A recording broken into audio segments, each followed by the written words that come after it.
Okay. Our last lesson in this series is on chapter 5, entitled Clarity and Compassion. The author starts out by talking about the church being a gathering of dissimilar parts, and that it's not necessary for the parts to be identical to one another, but it is necessary that they be identified with one another. And I will come back to this idea a little later. This chapter's theme is on how we care for and interact with one another as a church family.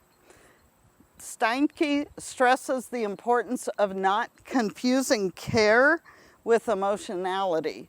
Emotionality alone leads to rescuing, reactivity, and quick fixes. There is a chart on page 66 that I would draw your attention to, and there are two different axes, high and low toleration of pain in self, and high and low toleration of pain in others. And the goal is to be in quadrant B, the quadrant of responsibility. And I would encourage you to look at that on page 66. So it is important to use our thinking cap with the house of emotion when caring for others.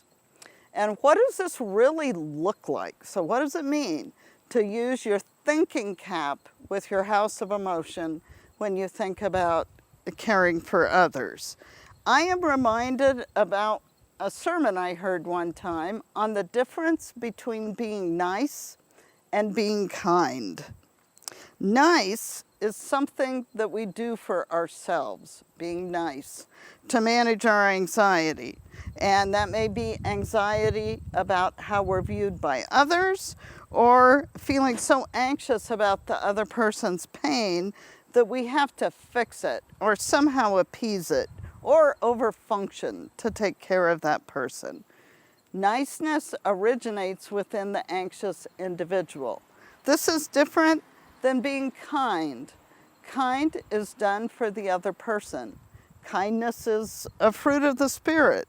It's principled, responsible behavior with some boundaries to it, with a sense of the good of the whole, whether that be the whole of a system of persons, like our church family, or even the whole of creation. It requires clarity with compassion. The biblical example that the author uses in the book is the Gerasene demonic from Mark chapter 5, 1 to 20. The author stresses the point that in this biblical passage, everyone reacts. The man possessed by demons reacts. Jesus asks the demons to name themselves. The demons are exorcised into the pigs. The herders react by running to town to tell others. The townspeople come out to see what's going on and ask Jesus to leave. And I think this is a very interesting dynamic here. Jesus upset the status quo. You remember in the very first lesson we talked about the concept of homeostasis, and homeostasis was disrupted in this story. People were used to this guy outside of the city acting a certain way, and this really upset the apple cart. And so remember, when change occurs, there's typically a change back response. And so the crowds really wanted Jesus to leave. Jesus modeled clarity with compassion, compassion by healing, and he also set boundaries. He didn't let the guy glom onto him, but rather said, "Go home and tell others about my goodness and mercy." The clarity with compassion example that I would use from Brethren history involves the brethren during the Civil War. Northern and Southern brethren clearly shared values of being against slavery and against fighting in the war. Many Brethren settlers in Missouri and Kansas were driven out by pro-slavery zealots. I would mention this for those of us who have had Kansas history. We maybe have all heard about Quantrill's raid, which Quantrill, I think his first name was William, was kind of this pro-slavery guerrilla fighter that had a group of guys that came in and caused a great deal of destruction around Lawrence, Kansas. 150 people were killed. There were fires, buildings destroyed. It was really quite a big deal. And there were some Brethren settlers around Lawrence, specifically, that were also terrorized because they were anti-slavery, including a Rothrock, which may have some ties to some people here in McPherson. The Brethren in the South, and Brethren in the South were located primarily in Virginia. There were a few in Tennessee and North Carolina, but primarily in Virginia. They suffered far more than the Brethren in the North.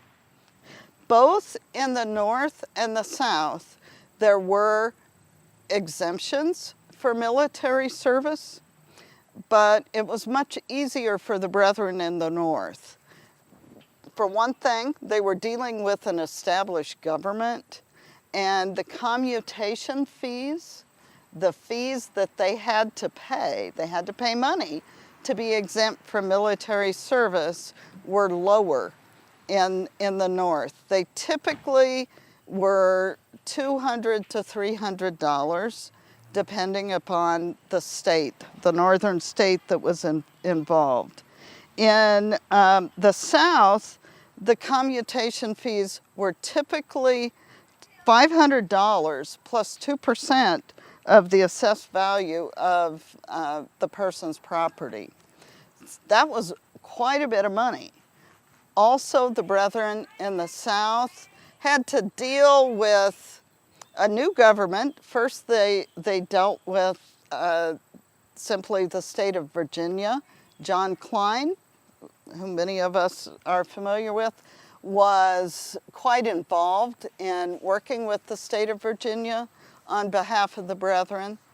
And so first there were exemption fees in Virginia, and then there were exemption fees negotiated in the entire Confederacy.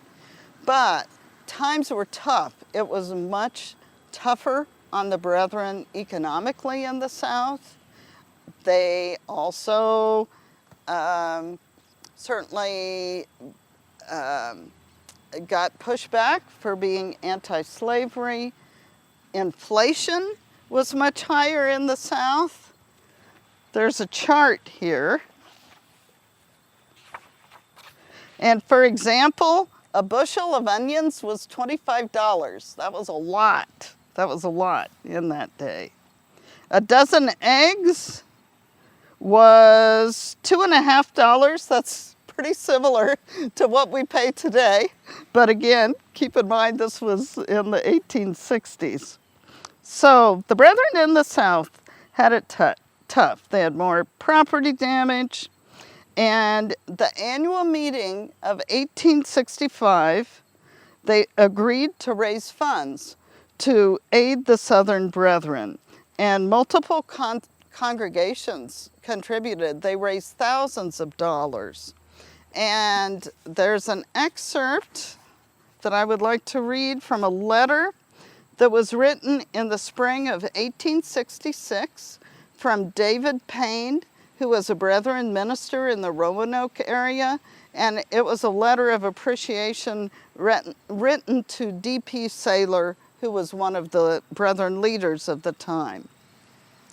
And I quote, "Many Brethren and others in some sections, especially the lower valley of Virginia, sustained heavy losses in stock and other property, but very few lives comparatively have been sacrificed in this unholy carnage, thank the Lord. Much inconvenience and anxiety of mind has been experienced by the brethren. He goes on to say, I will yet say that instead of separating the ties of friendship between the brethren, north and south, as among other sects, it has only tended to effectually rivet the bonds of love and union and the noble sentiments expressed by our dear brethren of the north in opening their hands wide in contributing to our necessities. And this will ever demand from us grateful acknowledgement. I think that's an excellent example of clarity with compassion, how we care for one another. It's principled with boundaries, but it's also an act of kindness. It's done for the other. Just a few concluding thoughts about this series. One thing that sticks in my mind is a phrase in the book from page 141, which talks about spirituality coming out of the wilderness. This is certainly a wilderness time for us. It's physical wilderness, social wilderness, psychological wilderness, economic wilderness. There's real opportunity for growth here, but it's important to remember, systems thinking would say our hardwiring leads us to be very vulnerable to reactivity without thinking. When we are more anxious and reactive, we have a harder time managing separateness and closeness. We're more likely to either be like this or like this, rather than like this or like this. We're vulnerable to a variety of processes such as triangulating, getting more rigid, etc. The more clearly we can define self, the more we can act with true compassion. So it's important to look at ways to keep anxiety down within yourself. It's also important to keep in mind the idea of sitting with our distress, being able to tolerate pain rather than working towards a quick fix because we're so anxious. So for us, our church family, we are identified with one another. We're connected through similar beliefs and principles.